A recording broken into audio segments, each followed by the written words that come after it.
Top 10 Best Affordable Sports Cars 2018. Never has the choice of sports cars at the affordable end of the spectrum been greater, each offering thrills to match, and in some cases exceed, more expensive peers. It's not all about brake horsepower at this end of the market. Most of the cars in our top 10 list put driving bliss ahead of raw, straight-out performance. But we guarantee each will put a huge smile on your face. 1. Porsche 718 Cayman. Even with its new downsized 4-cylinder turbo petrol engine, the 718 Cayman is by some distance the most complete sports coupe on sale, and easily talented enough in the handling department to overcome slight misgivings about the way the crank is now turned. In the long term, memory of its past power source will eventually fade. The manifest and numerous qualities of the 718 will not. 2. Mazda MX-5. There isn't a single area in which this new Mazda MX-5 fails to surpass its predecessor. It's shorter, lighter, more spacious and better laid out. It's sharper looking but still disarming and distinctive. It's faster, more frugal and even more vibrant and engaging to drive. All that, and yet the MX-5 is still every inch the same zesty and inimitable car that it was. Its character hasn't altered at all. Nothing on this list offers a better pounds per smile rating. 3. Toyota GT86/Subaru BRZ. With the co-developed Toyota GT86 and Subaru BRZ, it is necessary not just to accept a few compromises but, as with a Caterham 7, positively embrace them, for they make the car what it is. They're visible, audible, tangible characteristics that serve to remind you that you're driving the keenest, sharpest, most enjoyable and lovable small sports car for a generation. Importantly, it's an accessible sports car, one which won't break the bank to run either, and it's a refreshing alternative to the likes of the Mazda MX-5 for those seeking lightweight rear-drive fun. 4. BMW M2. The BMW M2's passively sprung, but provocatively capable chassis, is the antidote to that of its M3/M4 bigger brother's preoccupation with adaptive modes that make them less engaging. The M2 downscales M's ambitions when it comes to creating a drive mode for every circumstance, but upscales its repressed talent for tuning a steel and aluminum suspension system to do it all unaided. Fused with a turbocharged engine that feels shoehorned in rather than filling the void left by a V8, the car feels like the most satisfying option in the M-badged range. 5. Lotus Elise Sport. The Lotus Elise is utterly brilliant to drive if you're in the mood. It has one of the world's best handling chassis and exquisite steering.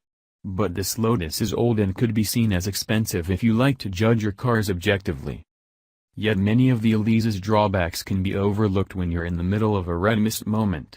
At its core, the Elise is still magnificent, and it gets better the sportier the Elise is. 6. Audi TT-RS. This second-generation TT-RS feels like the response of a company that's defended a popular car for decades against claims that the TT has all the style and none of the substance to be taken seriously by really keen drivers. It feels that way because you simply have to take any sports car with an engine this strong, capable of genuine supercar baiting pace, very seriously indeed.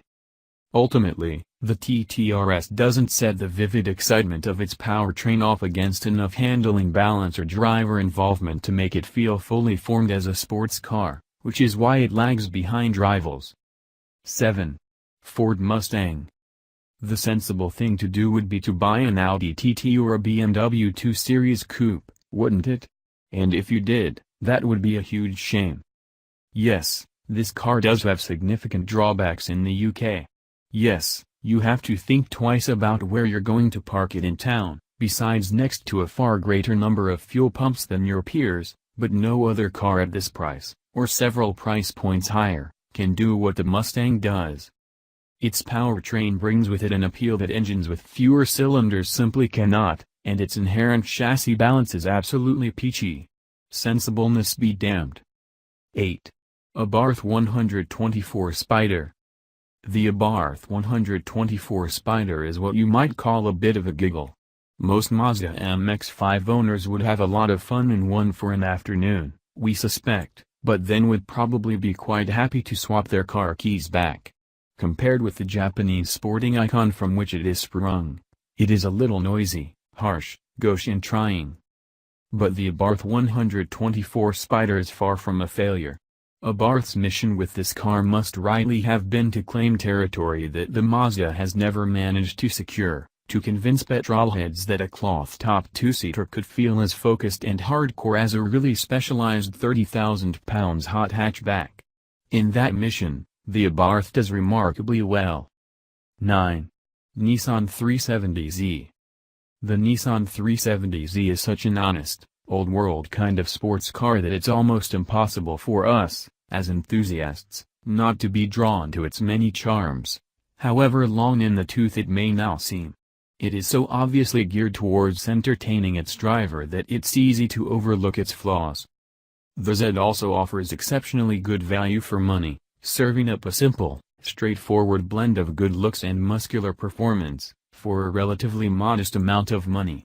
It's as close to an old-school muscle car as you're likely to get this side of a Ford Mustang. 10. Mercedes-AMG SLC 43. It'll take a while to get used to the idea of an AMG that's a bit less vigorous than some of its rivals, of course, but although the SLC 43 meets your performance expectations more meekly than you might expect, there is more power to come from AMG's V6.